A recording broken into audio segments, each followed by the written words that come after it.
Why should you vote? Why should you vote? For our nephews, For our nieces, and most of all, our communities. for our communities. for our communities. Stand up for your rights as citizens of Alaska. Your vote can make a difference in the political process. For all Alaskans. For all Alaskans. For all Alaskans. Our children are depending on you to make a difference. Our families and communities are depending on you to vote. You have the power to change the future. Your currency to a better future is your vote. Please vote. Please vote. Please vote. Vote. Vote. Vote. Vote. Vote.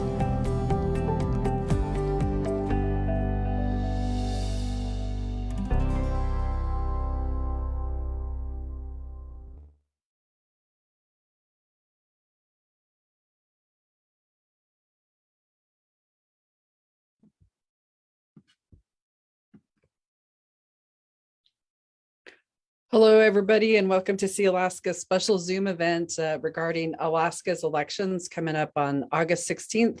My name is Dixie Hutchinson with See Alaska's communications team, and joining us as our MC today, I'd like to introduce Karen Togg, who's joining us from Haines, See Alaska Director. Karen. Good morning, or good afternoon, I should say. Hello, everyone, and welcome to this informational session on Alaska's elections. My name is Karen Togg. I'm a See Alaska Director. I'm Tsimshian, Tlingit, and Penobscot. My Tlingit name is Guna Shah.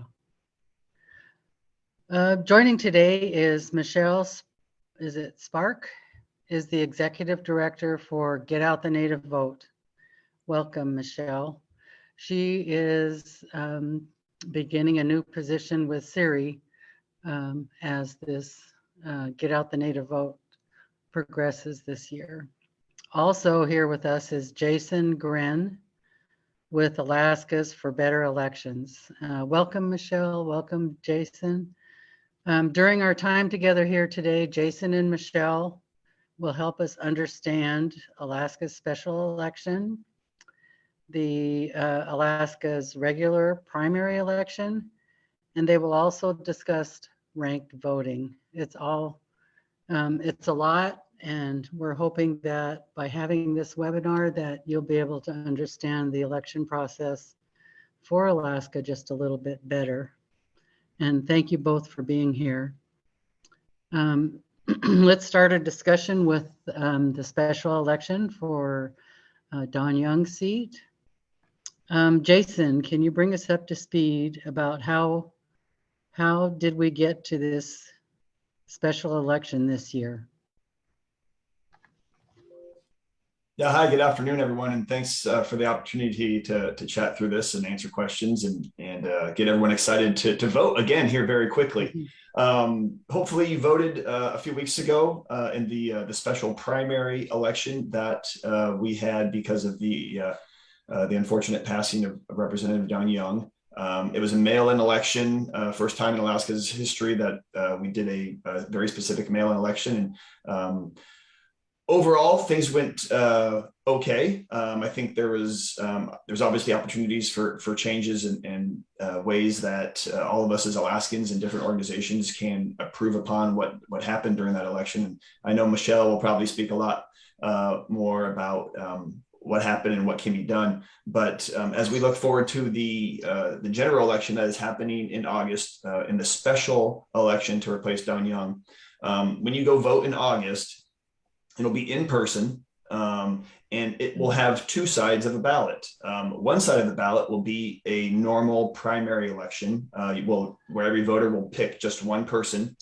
And we'll get into this later, I think, as we go through the whole process. But one side of the ballot will be your primary ballot for all the normal races that are happening, U.S. Senate, U.S. House, governor, your state senator, and your state representative. So those are 5 races that you'll be using just to pick one. You'll just pick one person. When you flip that ballot over, that's where we'll be using ranked choice voting for the first time in Alaska's history. And there's only one race, and there's only 3 candidates. So it tends to be pretty straightforward, but there's instructions on the top of the ballot on how to use it correctly. And you as a voter now have an opportunity to rank candidates in a preferential order, kind of a love it, like it, don't mind them, or maybe just a love it and don't want to vote for anyone else, or maybe you like all three candidates and you get to decide what order you would like to use your voice in as a 1, 2, and 3. But again, in August 16th, the voting will take place in person. On one side of the ballot, we'll have the pick one primary, and then when you flip it over, we'll be using ranked choice voting for the special general election for the short-term replacement seat of Don Young's U.S. House seat. So just to follow up on the ranked 1, 2, or 3, you can vote for just one. Correct. I think that's the question we get the most, and probably, Michelle probably gets that question a lot of, well, what happens if I don't want to rank more than one person, or I only like 2 of the 3 people? Does my vote still count? Or, what if I only like one? I don't want to feel forced to vote for someone I don't want to.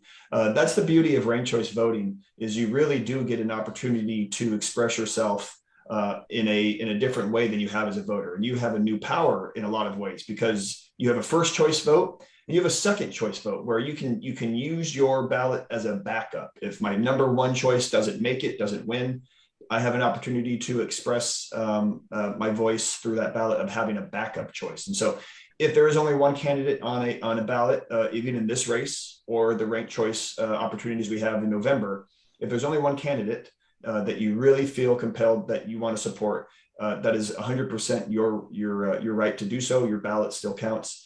If you find a way to express yourself and say, you know what, I want to really use this power, the power that I have. Do I have a second choice? Do I even have a third choice? There'll be some races you might only pick one. There might be races you use all 4. And that's, again, your ballot will still count. And that's up to you entirely as the voter to decide how to rank those candidates. Thank you, Jason. Michelle, do you have anything you want to add to that? Yeah. Hi, good afternoon, Karen. Thank you for hosting. So I'm Michelle Spark. My Chupik name is Matjohok. I grew up in Bethel and Chivak in Western Alaska. And I have been engaged in politics since I was 16 with the student council on up. We were looking at the special election primary results, and most rural districts suffered as much as 10% of voter ballot rejections. And in the Bethel area, where one of the candidates' home region is from, suffered almost a 20% rejection rate. So that was like 1 in 8 people whose ballot was tossed out, and not even factored in to this, to the results that we're going to see on the August 16th ballot. So that's what Jason Grant and the Alaskans for Better Elections has been working hard to educate the public about. Get Out the Native Vote has been around for a long, long time and carried from one organization to another, and subsisted off of volunteerism. This is the first time Get Out the Native Vote has actually a director, and I started right after Mr. Young passed away. So here we were going to prepare for the statewide primary on August 16th and the November midterm elections on November 8th. But then we had to scramble and try to educate the public about ranked choice voting and open primaries, for a special primary and a special election. So that was a lot for us to consume. It's a lot to ask the voters to get up to scratch with. And, for the fact that we did not do well with the mail-in ballot, that's not to feed into any kind of conspiracy theory. We just don't do well with having to read instructions and vote from the comforts of our own home. The witness provision was the biggest rejection rate for rural Alaska. People may have thought that since in 2020, the Supreme Court waived the witness provision and we're still in a pandemic, maybe they thought, we don't need to do that. Maybe they didn't read the instructions. It reads like stereo instructions. So, we can see how that goes over people's head. So what we're trying to do now is just make sure that people realize Open primaries does mean a lot more candidates, at least for now, because it's a novelty, it's new, it's exciting. Anyone can see their name on there with $100 and a prayer. But you know, once the state gets a learning curve with the open primary system, it's not a closed primary system where the major parties got to duke it out and then present a candidate to the rest of the state to consider. Open primaries, it's like the new gold rush. So we've got a lot of people, you know, over 50 on the first special primary. We've got 28 or 22, sorry, is it Jason, 22? 22 are running for the congressional seat in November. So, you know, it's a lot to ask the public to dedicate broadband and data to do research. That's why it's really good to pay attention in your region, in your forums, and, you know, your politically engaged contemporaries and peers. We're actually going to be working with Tlingit and Haida hopefully with their cultural navigators to walk them through the ballot that the public is going to see, or something like what they're going to see on August 16th, and walk them through it. Yeah, so that's my next question is, Alaska's going to go to the polls on August 16th. So what will voters be deciding on in the special election?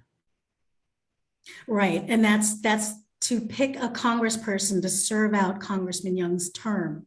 That's only until January. So it's to, you know, Congressman Young had 2-year terms for 49 years. This was going to be his last term in this last congressional session. So we're not picking a new congressman for 49 years. We're just picking somebody to serve out the rest of his term. Which on the is statewide through January. Through January, right? yes. Yeah, so I'm just the trying to statewide help clarify. primary, I know, and it's a lot to clarify and to keep straight, and I appreciate the confusion. The statewide primary ballot that we will see on August 16th, the first page where we're going to have, you know, where you can choose your one and done, pick one governor, lieutenant governor, U.S. Senate, U.S. Congress, and your House and Senate district. There's only one Senate district in the state that's not up for re-election, and that's Senator Don Nielsen up in the Arctic. So, but everybody else, you're going to have to vote for a new district representative and a new district senator. The rest you got to choose. And then the top 4, and some of these races don't even have 4 candidates. Those are going to be moved on to the November general election ballot. So there are 22 or 28 people running for Congress for their own congressional term to be on the November ballot. And whoever wins there through the ranked choice voting system, they're going to serve their own congressional term starting January. For 2 years. Jason, do you have anything to add to that? No, Michelle covered it greatly. As I said, it's something new for voters, and that's why there's, I think, you know, a lot of effort from all sorts of different organizations around the state. And I encourage people who, either if they have questions, you know, to continue to reach out to those that they trust in terms of getting information, or if they know that they're part of groups that need this sort of information or would like more education, to really do what they can as a informed citizen to make sure that their family, friends, neighbors, organizations, people they talk to just have that they can help answer questions or steer them in the right direction. Because yeah, this ballot, it was going to be new and different when we first thought about it, and it's new and different because of the special election on top of it. And so we know that you know, there's definitely some hesitation or people who really want to make sure they have all the information ahead of time. But you as a voter can help us educate people. And we really need everyone's help to make sure that information gets shared as widely as possible. So just continuing on to kind of wrap up just the special election, and then we'll move on to the primary and talk more in depth about that. But I think I asked the question a little bit earlier about the ranked voting. Maybe we can just go over that one more time, just to make sure that people heard it correctly about just the special election, not the primary. Maybe, can you talk about that again, Jason? Sure. The special election is for just the replacement seat. That's for Don Young's seat until January. And it has 3 candidates. And you as a voter get to decide if you only want to rank 1 or 2 or all 3. Most likely your third choice won't deal much in the results, because when in ranked choice voting, if someone doesn't have 50%, the last place person is eliminated. And so in this case, with only 3 candidates, after you eliminate one, there'll be 2 candidates left. Someone will, hopefully receive a majority of the vote. But it is important for voters to know how to fill out that ballot correctly. And you can rank 1 or 2 or 3, and you get to decide and should feel compelled to only support those candidates that you would like to see in office. And so when you get that ballot, when you're there in person and you flip it over, you'll see just that special election race. That's where you'll get to do the ranking for the U.S. House race, and you get to decide how to fill it out. Thank you, Jason. Michelle, maybe do you know when the state will release the results of the special election? And then to follow along with that, once they know the results, does that candidate immediately start doing the job? Or is there, like in other elections, there's a period of wait time where they have to wait till they get sworn in, et cetera. Do you know the process that's going to happen with this special election? Right. The Division of Elections anticipates certifying the special election by September 2nd. And, that's accounting for all kinds of contestations by observers from campaigns and things like that. People are going to be really deliberating over intent on these ballots. So that's why another part of our instruction is to clearly mark the oval, show your intent, and don't be cute or coy and do a half circle or a square or a check mark or things like that, because your effort was just thrown out. If you're going to be cute on your ballot, then what was the point of you taking the time out of your life to go to a polling station or whatever, and then pull a stunt like that and then not have it count in the end? So you're not doing yourself a favor, you're not doing the public and community a favor. So, if you're going to take the time, let's fill it out correctly. And, Jason and I are not here. We're not interested in telling you who to vote for. We just want to tell you, let's fill these out correctly so that it counts in the end. And we don't have 1 in 8 ballots thrown out. It's just not a representative government when we have people's intent, dismissed like that. So September 2nd should be the day where they're able to decisively certify the election results. And then that new member, I don't know if it's as early as the 3rd or anything like that, but in September, the winning candidate for the special election will be sworn in to Congress to serve out Congressman Young's term. Thank you, Michelle. So then let's move on a little bit to the primary election and talk a little bit more about that. I think you both have talked a little bit about it, but just to clarify again so people understand, because it is kind of confusing even for people who regularly go out and vote. So Jason, the primary election, what are the Alaskans voting on? Yeah, so just like every primary election, as usual, you'll be voting for your statewide races, including the governor's race, which this year is different. You probably have noticed that governors are teamed up already with the lieutenant governor. And so that's a big switch, that you will be selecting just one of the team as opposed to voting for a governor and a lieutenant governor. And so you have more choices, and you've had probably more time to maybe see those teams in action, how they work well together, their strengths, how they campaign together. And so voters have seen governors and lieutenant governors as a team this summer, more so than we've ever seen in the past. So we think that that's a big change for voters to recognize. But you'll be voting for the governor, lieutenant governor.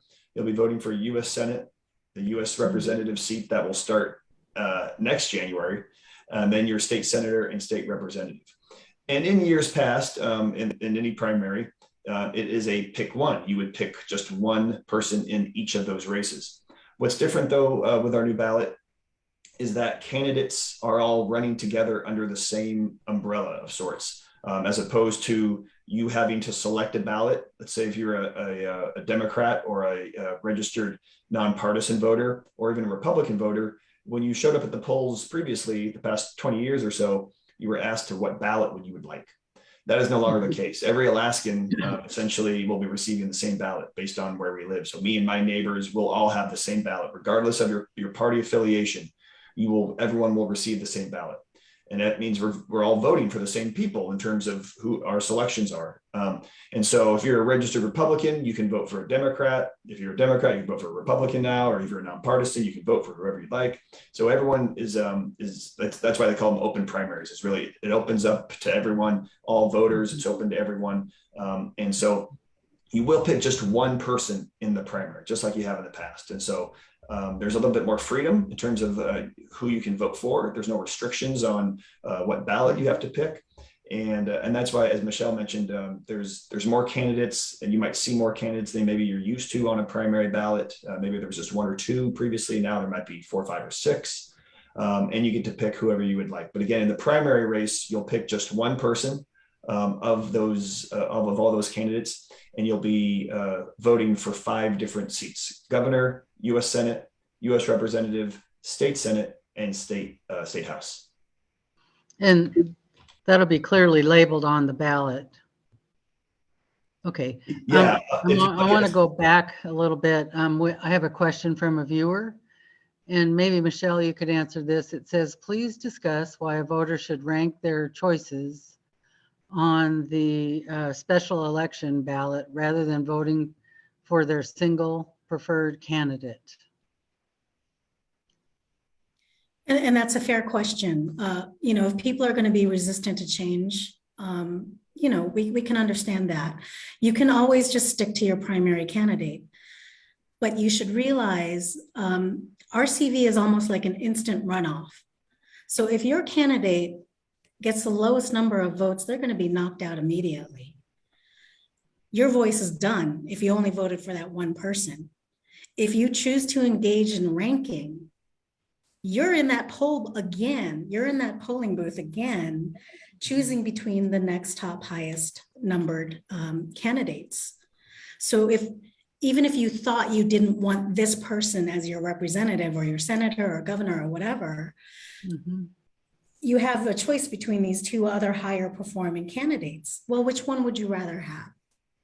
So in this case, you're in that polling booth again, and you've let the candidates and you've let the Division of Elections know, okay, I can live with this person, or I endorse this person to be my representative if my first choice didn't make it, and so on and so forth. So just consider them instant runoffs. And if you want to be a participant in that process and have a representative government, at least you've had a say in it for up to 4 times, or even with a write-in candidate on other races, when you can put a write-in candidate in and you can rank 5 people. So it's an important process for you to stay engaged when your preferred candidate perhaps gets knocked out. Thanks, Michelle. Jason, because Alaskans have a special election and a regular primary, does that mean there are 2 ballots? Yeah, we talked about this, and I give a lot of credit to the Division of Elections, in their design work of this ballot, because it's as we mentioned, it's a new system, and we're putting a special election on the same day of a regular election after we just did a mail-in election, and so there's a lot of kind of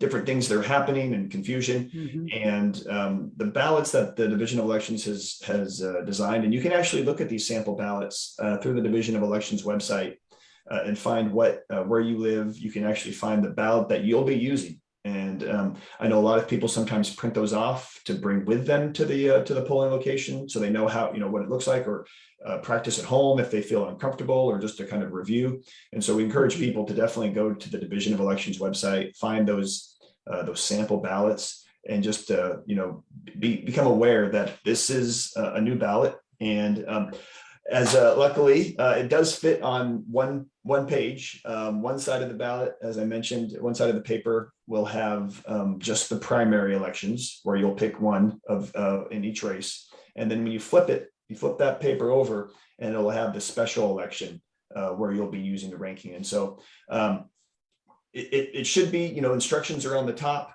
You can see that information. Oh, this is great. Yeah, you can see, they just put it on the screen for everybody. no, it's perfect. As you can see that here, long lists, because there's a lot of candidates in each race, but you'll be picking just one on this side. And then and it's got the instructions on the top on how to do it good. And then you flip that over, and then here's how you'll rank for this special race. And you can see on that first page, there's only one bubble that you really, you might think, oh, how do I rank on here? Well, it's hard to rank when there's only one bubble. But when on the other side, you can see, oh, there's multiple bubbles for each candidate, and that's where you can rank. But again, sometimes it's nice when people can feel like they can fill it out at home, bring it with them, totally legal, totally acceptable from the elections, from the poll workers to bring a sample ballot in if you just feel more comfortable that way. But if you go to the division's website, you can find what actual ballot you'll be using. This is a sample ballot from, looks like District 3. You can find what House district you're in, and it'll look just like the sample ballot that you see. And so again, that's a really great way to kind of just feel confident and feel informed on what that looks like. But again, this is a new ballot. We want to share the news to everyone you can. So if you know other people who might feel like you do, or feel like, oh, this is a great just a great thing to share. Yeah, this is perfect. This is the Division of Elections website. And you can kind of see where you are, share that with people. It really goes a long way in making people feel less intimidated or confused when they can actually see that ballot. I appreciate communications putting it up on there on the screen so it's easy to view, but and it kind of clarifies the ranked choice, that it's just for the special election and not for the primary. But one thing that we know just from living in rural Alaska, and that is not everybody has internet. It's just not available. Do you know if there are hard copies of the sample ballots available anywhere in the smaller communities so that voters have an opportunity to review that? And maybe Michelle, could you answer that question for us, please? Yeah, and thank you, Amy Miller, for the question. And it's a fair question. It really depends on your community's engagement and resources. The division is not everywhere. They constantly are recruiting for poll workers.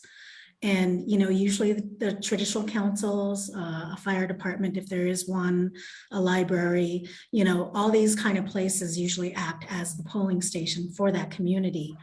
If the poll workers make themselves available, then you can do early voting or absentee voting too. So that's really important to have that kind of access, because if you have subsistence activities or you find yourself traveling on the election day and you realize I haven't voted yet, we're encouraging people to make a plan. You can usually vote up to 2 weeks before election day. So August 1st is the first day you can start early voting. If you're traveling to the hubs, obviously there's a lot more resources there. So if you guys are going through Juneau for medical or legal or any other reason, make a plan to go to any of the polling stations in Juneau, and you can ask for an absentee ballot for your district. And there's going to be very few barriers for you to be able to vote there, as long as you have some sort of identification, and you can get your ballot and you can vote for your district. So make a plan so that you don't find yourself out in the wilderness or something on election day and you realize, oh shoot, I don't want to go all the way back to town to vote. Some people do, but right. No, it's a reality for sure. Right. So if you're in line before 8 o'clock on election day, which is usually on a Tuesday, then make sure you get in line before then.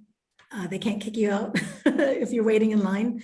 The poll workers work really long hours, and the division does publish the hours and times and locations. But, another part of civic engagement is is asking your community members to consider stepping up and serving as poll workers.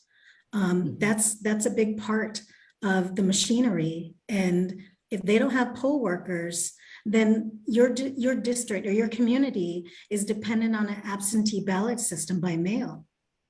And if you don't ask for it in time, you might not get it in time because of mail bypass or, you know, whatever. And if the planes aren't flying to your community that day or for a week, you know, you're at the mercy of a mailing system, and chances are you're just going to be out of luck getting your ballot in on time.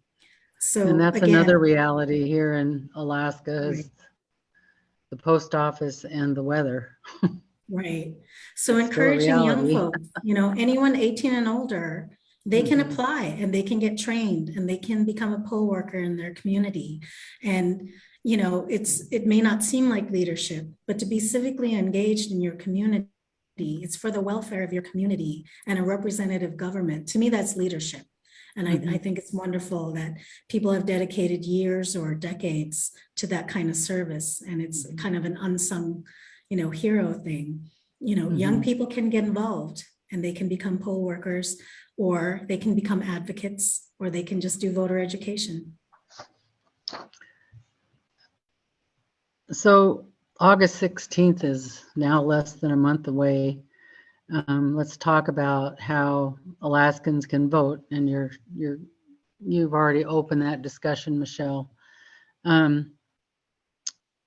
Is there, I guess, Mike, I want to know, in both of your positions that you both have, do you reach out to the rural communities in, you know, the better, I'm sorry, Jason, I don't remember the exact name of your, Better Alaska's for Better Elections.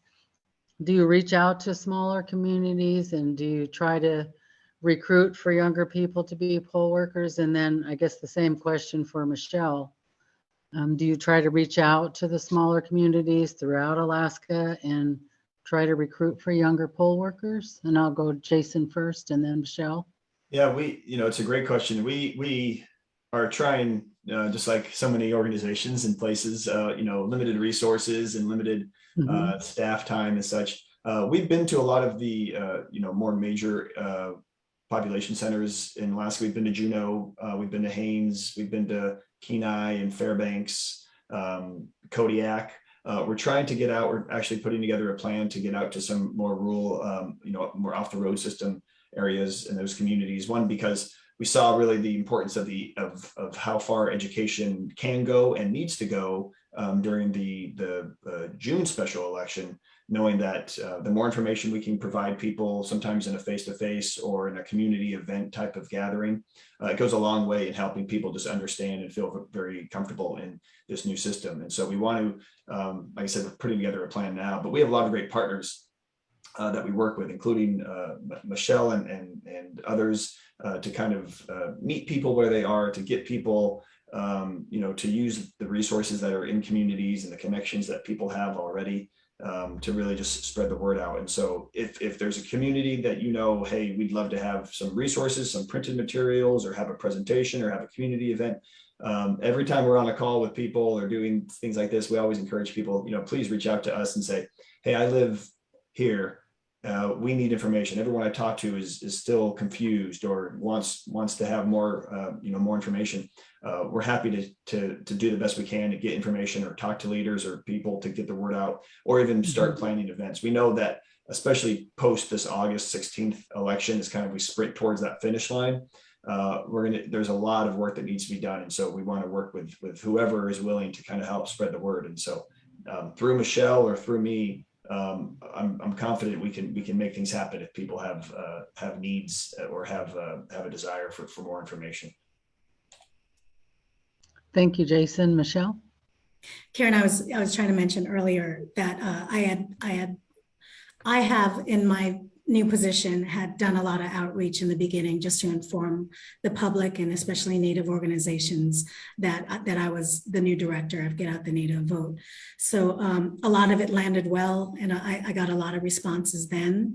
And then it's been slow. In some places, it's been slow to get a response, but now that people realize, the effects of the June 11th special primary, our participation and the rejection rates, it's all very alarming. So a lot more groups and communities have gotten more personally engaged. And like I was mentioning earlier, Tlingit and Haida has reached out and asked that maybe their cultural navigators could be of some use to as a voting resource in their communities.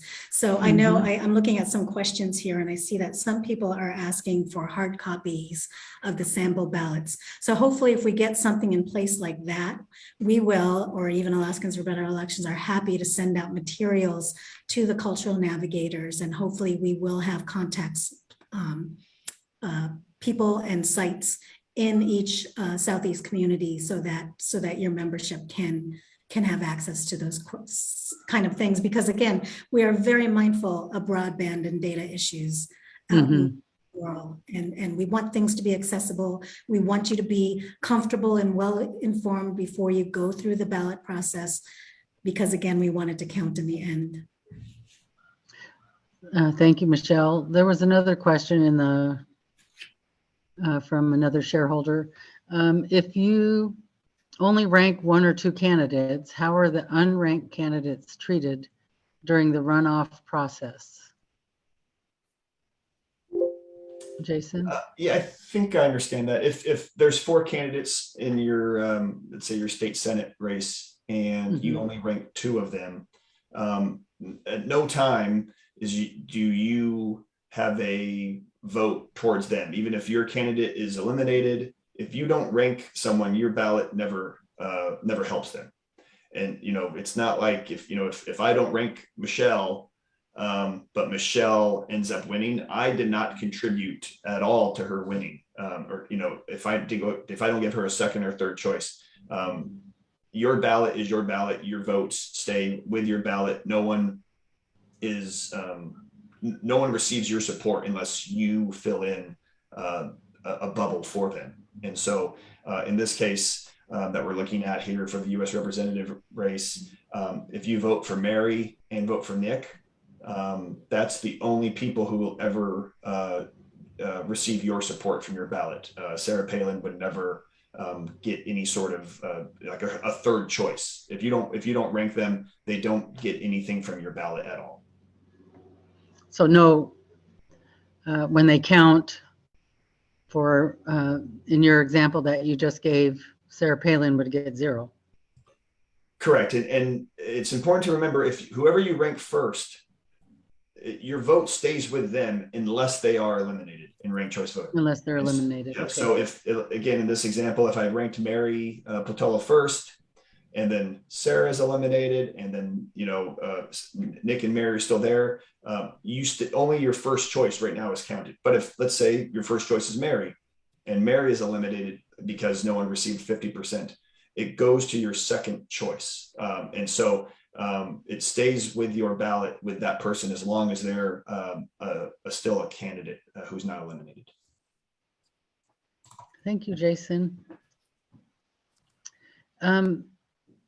Has the deadline passed for early or absentee balloting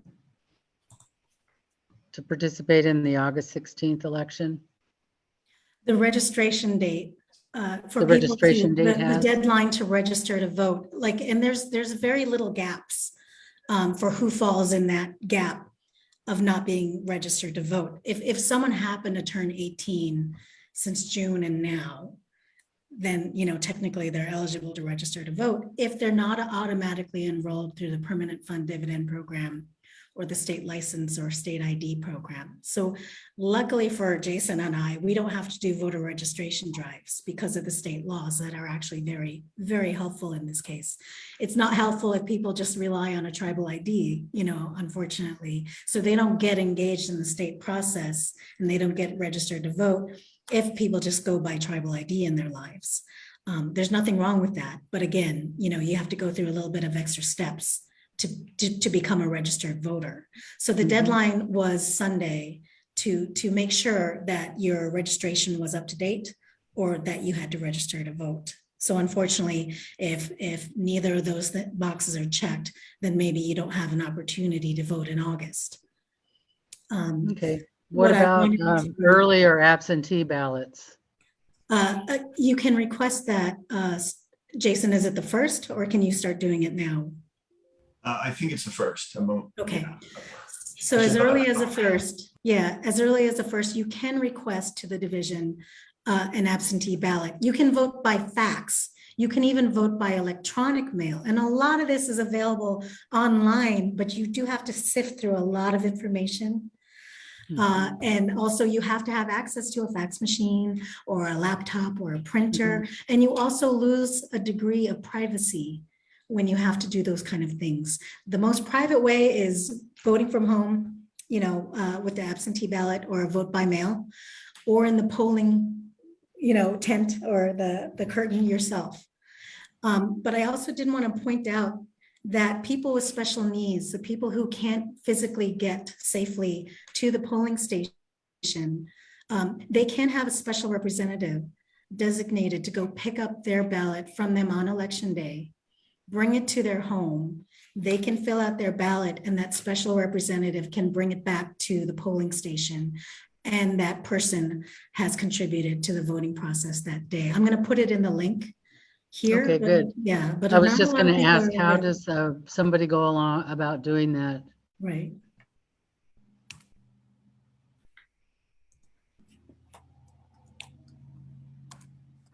Yeah, Karen, this is Dixie. To that question is like, would you just walk into a polling place and say, I'm voting as a special representative for this person? Is that how you would approach that? It really kind of depends on your poll workers again. A lot of them are given some leverage and some leeway by the Division of Elections, especially if they've been veterans and they've been a part of that community for years and years. Usually sometimes they can just eyeball the person and say, I know who you are. I know your identification. And if they know that that person is a relative of the special needs person that comes in, then they have a little bit of leeway, if not if you don't have the documentation for it, there might be some accommodations made, but I'm not an authority on that. And I'm sure Jason and I will read up on that later and also talk to the division about it. But it kind of is probably a case-by-case basis in that instance. So I wonder if there's a link on the Division of Elections website to, prepare for that, because some the special people needs link, the one I provided will give more information about that. And again, if we're lucky enough to have access to your cultural navigators, hopefully we'll have all these, lined up and ready to inform the public. Right. Right. I think the important thing through all of this whole conversation is get out and vote. Yes. Any way, shape, or form, please vote. Exactly. Have a say in our community. I guess I have one question from a viewer. She wants to know, how does this election affect the tribal communities?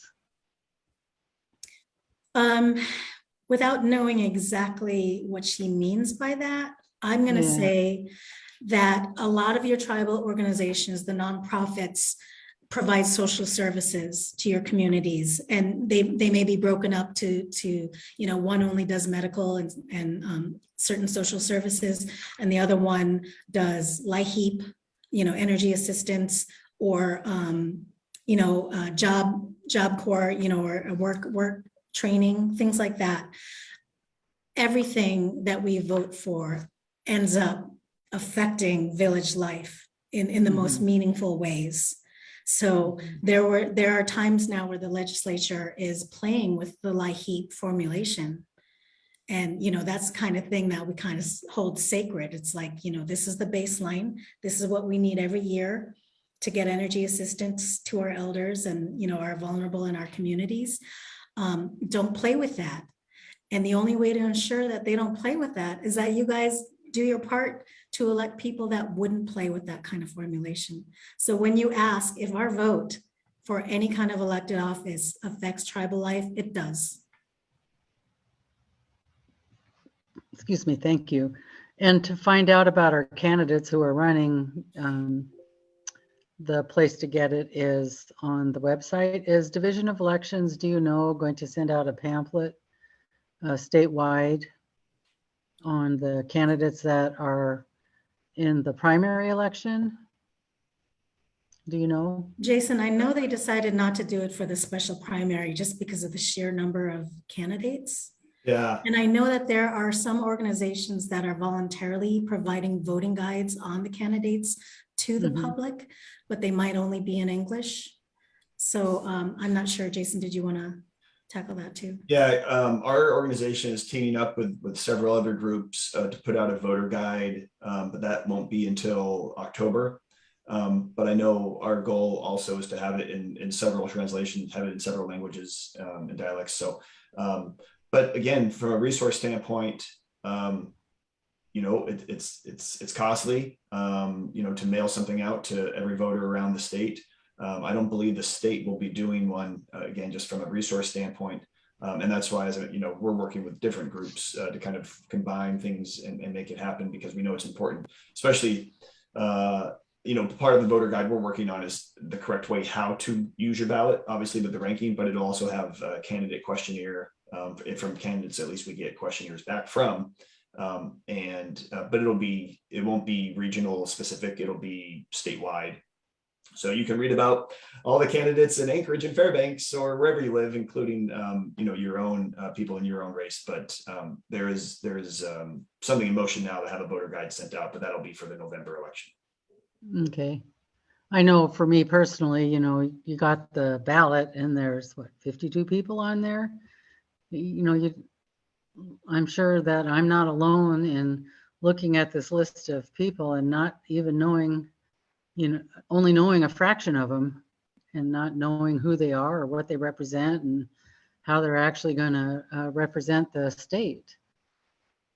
Interesting. Karen, and that's, you know, again, that's a lot to ask of the voter, especially if they Yeah. don't have access to the internet, or it's too much to dedicate their budget to looking at the data from those candidates. It's up to the candidates to get their word out and their message out the best. But usually your native organizations may endorse someone.